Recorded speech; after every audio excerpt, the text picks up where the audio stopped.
नमस्कार, सत श्री अकाल। विजय डेस्टिनेशन में आपका बहुत बहुत स्वागत है। जो हमने अभी पिछली बार एक वीडियो बनाया था कि ये जो स्लीपर सेल हैं वो इंडिया में काम कर रहे हैं। देखिए, अभी एक अशरफ पकड़ा गया है जो बांग्लादेश के रास्ते में घुसा और नूर नाम से रह रहा था। यहीं उसका आधार कार्ड और ये सब चीज़ें उसने डॉक्यूमेंट्स बनवा ली। तो हमारे देश की जो ये ब्यूरोक्रेसी है या जो हमारे सरकारी कर्मचारी हैं उनमें बहुत बड़ी कमी है कि ये इतनी आसानी से सर्टिफिकेट बन जाते हैं। तो इसको भी देखने की ज़रूरत है कि कहाँ कहाँ छेद हैं और कहाँ कहाँ काली भेड़ें हैं जो कि इस तरह के कार्य कर रही हैं और उनको आजीवन कारावास की ज़रूरत है।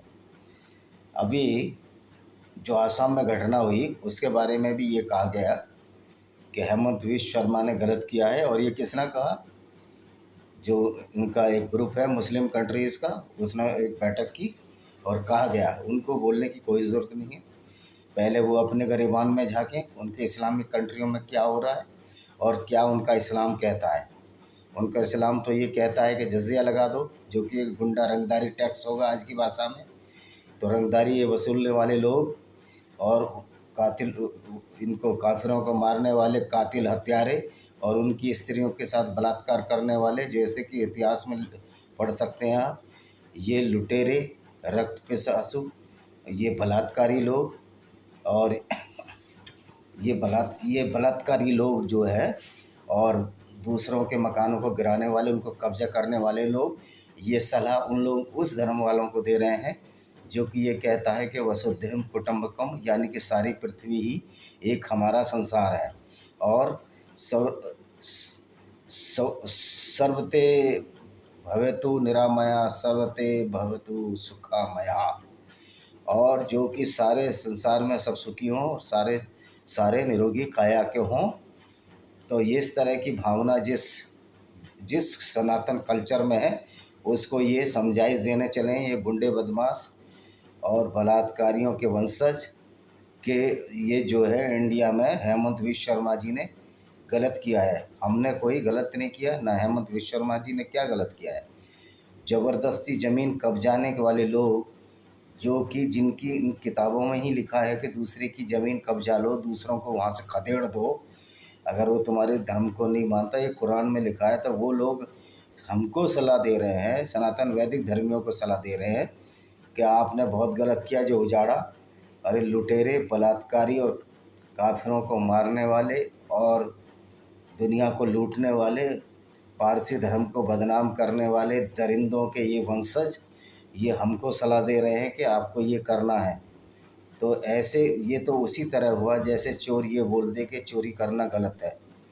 तो इन लोगों की हमको परवाह नहीं करनी है, क्योंकि वैसे तो इनको बोलने का कोई हक ही नहीं होना चाहिए। जो कुरान और इस्लाम में विश्वास करता है उसको न बलात्कार के खिलाफ़ बोलने का कोई हक है, न किसी के घर तोड़ने का हक है, न किसी की और न कुछ बोलने का इनको हक ही नहीं है।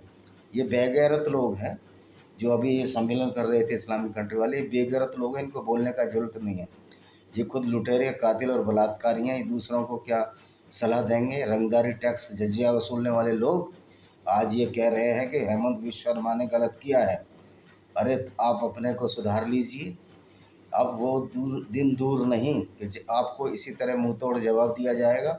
बहुत गुंडागर्दी आपने 1400 साल से कर ली, बहुत काफिरों को आपने मान लिया, उनकी बहुत सारी ज़मीनें जायदादें लूट ली आपने, उनकी स्त्रियों के साथ बहुत बलात्कार कर लिए। जहाँ भी गया ये इस्लाम, उसने दूसरों की औरतों के साथ बलात्कार किए और ये बोलते हैं कि ये एक शांति का धर्म है।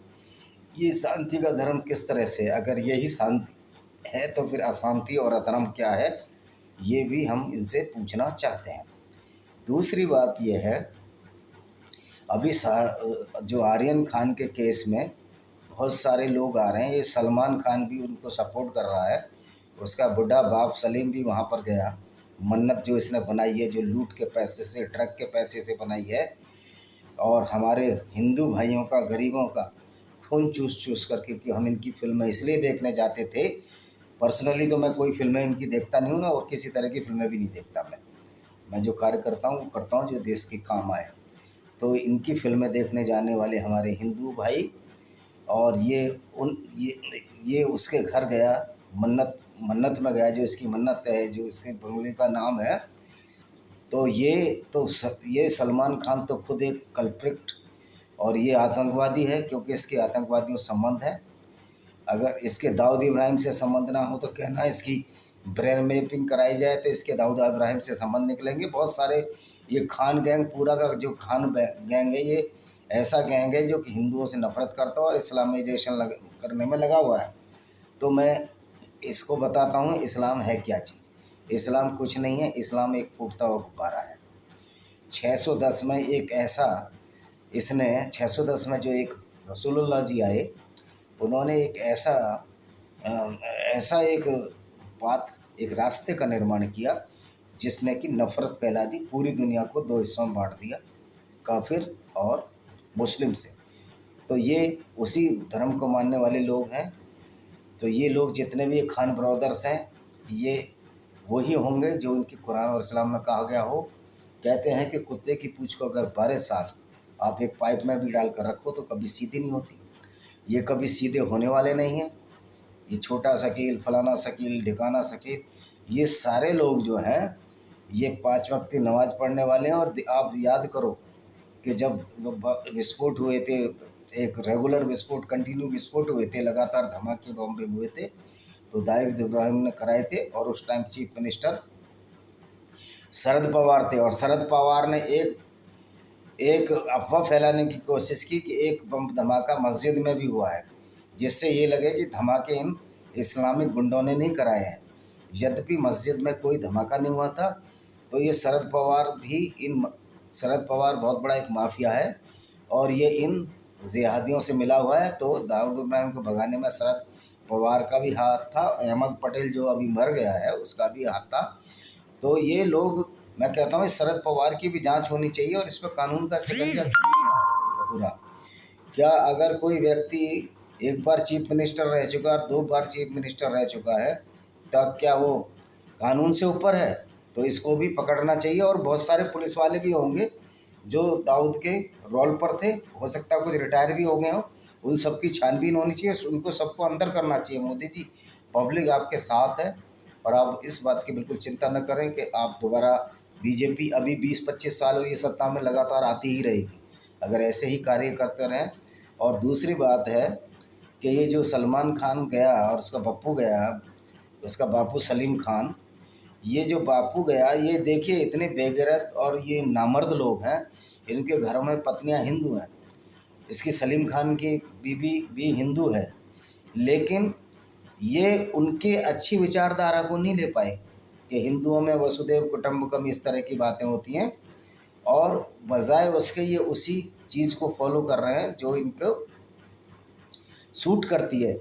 तो ये एक बार ये गडकरी जी भी कह रहे थे मेरे सलमान खान से बड़े अच्छे संबंध हैं, उसका परिवार अच्छा है। तो भाई गडकरी भाई, तुम्हारे संबंध होंगे, लेकिन ये वही सलमान खान है जिसने कि हिट एंड रन केस किया था और गवाहों को डराकर धमकाकर किसी को कुछ पैसे देके इन्होंने इस केस में छूट गए थे। ये डेफिनेट और गारंटीड बात थी। अगर वो गरीब लोग ना होते और गवाह मजबूत होते तो सलमान खान अगर जेल से बाहर निकल जाता, ये कभी निकल ही नहीं सकता था। तो अभी भी ये कोशिश कर रहे हैं कि आर्यन खान को जेल से बाहर निकाला जाए, क्योंकि ये वेलेबल ऑफेंस है। खाली कोकीन रखना या जो भी इसने रखी है वेलेबल ऑफेंस है। लेकिन जो इसकी चैट्स हैं, जो व्हाट्सअप चैट्स मिली हैं, उसमें ऐसा प्रतीत होता है कि इसके संबंध उनसे भी हैं जो कि अफीम उगा रहे हैं या कोकीन उगा रहे हैं, और जो कोकीन की ट्रैफिकिंग कर रहे हैं। ट्रैफिकिंग मतलब इधर से उधर ले जा रहे हैं, ट्रांसपोर्टिंग में भी। और क्योंकि 3 लोग एक साथ निकले थे, 4 लोग निकले थे, चौथा कौन है उसकी अभी जांच हो नहीं पा रही है। अभी अरबाज मर्चेंट का जो बाप है, जो असलम मर्चेंट है, उसका एक वीडियो देख रहा हूँ मैं, यूट्यूब पर देखा। उसने बोला कि वो हमने तो उसको ऐसे ही जाने दिया, तो कोई ऐसा हमने उसको समझा कर भेजा, तुमने समझा कर भेजा, तुमको मालूम नहीं था। तो इनको असलम मर्चेंट को पता ही नहीं होगी कि बेटा क्या करता है, क्योंकि ये अपने आप में मशगूल रहते होंगे। ये बाप बेटे दोनों एक जैसे हैं और ये भी वही करता होगा जो एक्चुअल में बाप से ही बेटा सीखता है कई बार, तो ये भी वही करते होंगे। और जो जया भादुड़ी बोली थी कि वो मनोज तिवारी के बारे में, तो सुनने में आया कि इसके परिवार के भी कुछ लोग जो कि इसके बेटी के पक्ष के हैं, और इसकी बेटी भी ड्रग एडिक्ट है। और इस तरह आपने देखा होगा कि वो तो बोतल मंगाती थी सामान, आज भी तो बोतल नहीं मिल पाई उसमें ऑनलाइन।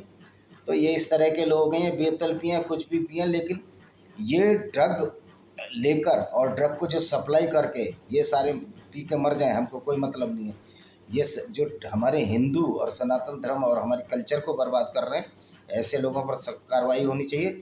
और मैं कहता हूं कि लोगों से, पब्लिक से कहता हूं कि ये सुनील शेट्टी जैसे लोग जो इनको सपोर्ट कर रहे हैं, इनके घरों को घेरो, इनकी पिक्चरें देखना बंद करो। ये महाराष्ट्र से भी तो बाहर शूटिंग करने के लिए आएगा, वहाँ इनको घेरो। महाराष्ट्र में तो अब अभी जो है, जो ये पुलिस है, और मैं तो उद्धव ठाकरे को भी कहता हूँ, उद्धव ठाकरे ने बाला साहब का नाम बहुत ख़राब किया है। मैं तो राज ठाकरे को सल्यूट करता हूँ, वही बाला साहब के चरण पद चिन्हों पर चलकर इन जो संकट कारक हैं, ये जो संकट देने वाले लोग हैं, उनके खिलाफ ये राज ठाकरे बोले। उनकी चुप्पी भी अभी अभी अखर रही है लोगों को। तो ये जो लोग हैं, उद्धव ठाकरे भी देशमुख को और परमवीर को बचा रहे हैं, इसका मतलब ये उद्धव ठाकरे की भी एक जिम्मेदारी बन जाती है कि वो इस तरह के लोगों को रोकें। वो खाली चंद दिनों के तुम मुख्यमंत्री हो, उसके बाद भी तुम पर ये कलंक हमेशा के लिए लगेगा। और मज़े की आपने भी इन गद्दार और ऐसे जाहिल और आतंकवादियों की मदद की, जिनके टॉनी असाई से संबंध है, जिनके रेहान सिद्दीकी से संबंध है। रेहान सिद्दीकी एक आईएसआई का एजेंट है जो कि अमेरिका के ह्यूस्टन में रहता है, और ये वही आदमी है जो मोदी के खिलाफत करने के लिए, जो मोदी अभी बाइडेन से मिलने गए थे, बहुत बड़ा जुलूस लाया था। तो ये सब प्रवासित हैं, मोदी के खिलाफ नहीं हो रहा भाइयों। सोचे कि मोदी ऐसा, हमारे कुछ हिंदू भाई बरगला जाते हैं। ये महंगाई भी धीरे धीरे कंट्रोल में आ जाएगी। आप 1,000 रुपये की बोतल पी जाते हैं, 2,000 रुपये की कुकीन खा जाते हैं, और नॉर्मल हिंदू भी जो शराब पीते हैं वो 1,000 रुपये रोज़ की बोतल पी जाते हैं। तो 150 रुपये लीटर का पेट्रोल नहीं खरीद सकते। अरे कुछ धर्म के लिए, कुछ देश के लिए भी त्याग करना होता है। और ये कोई पेट्रोल इंडिया में तो बनता नहीं है, इसको इम्पोर्ट कराना पड़ता है। और वहाँ जो भी ये पेट्रोल वाली कंट्री है, इनका एक ग्रुप है, उन्होंने इसका उत्पादन कम कर दिया कच्चे तेल का। वो इसलिए कम कर दिया था, इनका मार्केट रेट बहुत डाउन हो गया था और इनको बड़ा घाटा हुआ था। कब घाटा हुआ था? जबकि कोविड या कोरोना का बुरा हाल था, या कोरोना फैला हुआ था। तो आप इस स्थिति में मोदी के साथ रहिए। और सबसे ज़्यादा हिंदू भाइयों का फर्ज है अपना सनातन वैदिक धर्म बचाना है। तो इन मुस्लिम का बाइकाट करो, इनकी पिक्चरें देखना बंद करो। और दूसरी बात यह है, जितने भी एड आते हैं, चाहे कोई भी करे, चाहे अक्षय कुमार से लेकर XYZ कोई भी करे, ये जितने भी भांड अगर ऐड करते हैं तो उन उत्पादों को बिल्कुल मत खरीदो, क्योंकि वो पैसा हमारी जेब से डलता है। अगर भाला फेंकने का ऐड अगर अक्षय कुमार करेगा तो ये तो बड़ी बेकार सी बात हो गई। या सलमान खान करेगा, अगर बॉक्सर का ऐड सलमान खान करेगा, तो बॉक्सर का, इंडिया में बॉक्सरों की कमी क्या है? विजेंद्र कुमार से ऐड कराओ, दूसरे से कराओ, मतलब रेलिवेंट होना चाहिए। अब जैसे महिंद्रा थार में ये उनसे करा रहा है, ये जो हमारा महिंद्रा के जो चीफ हैं, जो भी है CEO आनंद महिंद्रा हैं, जो भी है, वो अगर थार का दूसरे से करा रहे हैं तो उससे मतलब क्या है? अपने ही ऑटोमोबाइल इंजीनियर से करा सकते हैं, या किसी ऐसे वैज्ञानिक और साइंटिस्ट से करा सकते हैं। तो इनको फालतू पैसा ही, कोई 8वीं पास है, कोई 12वीं पास है, कोई पढ़ा लिखा ही नहीं है, ये अनपढ़ लोग हैं। करिश्मा करी ना क्या, दोनों अनपढ़ हैं। तो इन लोगों से आप ऐड कराएंगे तो इन लोगों को क्या, ये तो पैसे लूट रहे हैं, लेकिन हमारी जेब से जा रहा है। तो मेरा ये अपील है इन सब लोगों से कि इन लोगों से ऐड ना कराएं और रेलिवेंट आदमी से ही ऐड कराएं। वरना फिर मेरी अपील है कि भाइयों, जहां ऐड हो इन लोगों के, आप उन चीज़ों का बहिष्कार करो। सिएट टायर का बहिष्कार करो, क्योंकि उसमें जो ऐड किया है उसमें देवी माँ का बिल्कुल अपमान किया गया है। मेरा पुनः निवेदन है कि सिएट टायर का बहिष्कार करो। और ये जो रेहान, ये जो आर्यन खान है, ये तो एक छोटा मछली है। इसके बाप को पकड़ो, इसके लिंक देखो कहाँ कहाँ लिंक है। और इनको जितने भी ये सब इसके फेवर में बोल रहे हैं, मैं कहता हूँ अभी भी इनके बहुत सारे फिल्म स्टारों घर में कोकिन और वो मिल जाएगी। दीपिका पादुकोण, रणवीर सिंह के घर में भी छापा मारो, और जहाँ जहाँ मारना है बिना बताए मारो। और समीर वानखेड़े हमारा हीरो है, हम समीर वानखेड़े खास हैं। अगर समीर वानखेड़े की ये वो कर रहे हैं, जासूसी कर रहे हैं, अगर समीर वानखेड़े जी को अगर कुछ भी हो गया तो मैं ये कहता हूँ कि उनके फेवर में देश में खून की नदियाँ बहा दी जाएंगी। इस बात का भी संज्ञान में लेना चाहिए। ऐसे गुंडे बदमाशों को अब हम बर्दाश्त नहीं कर सकते जो कि इस तरह के कार्य करें जो देश विरोधी हों, और उनकी फेवर ये महाराष्ट्र पुलिस करे। इससे बेकार सी और बेकार की बात क्या हो सकती है। और ये पुलिस वालों को भी सोचना चाहिए कि कानून उनसे ऊपर है और वो भी अंदर जा सकते हैं। अगर पुलिस शैतानी करेगी महाराष्ट्र की और वानखेड़े जी को परेशान करेगी तो केंद्र के पास बड़े ऑप्शन हैं। उसके पास मिलिट्री है, उसके पास बीएसएफ है, उसके पास सीआरपीएफ है, उसके पास सब कुछ है।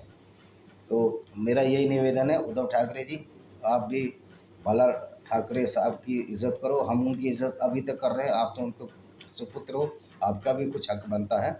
और राज ठाकरे जी आपने जो मुंह में दही जमा रखा है, आप भी कुछ बोलिए।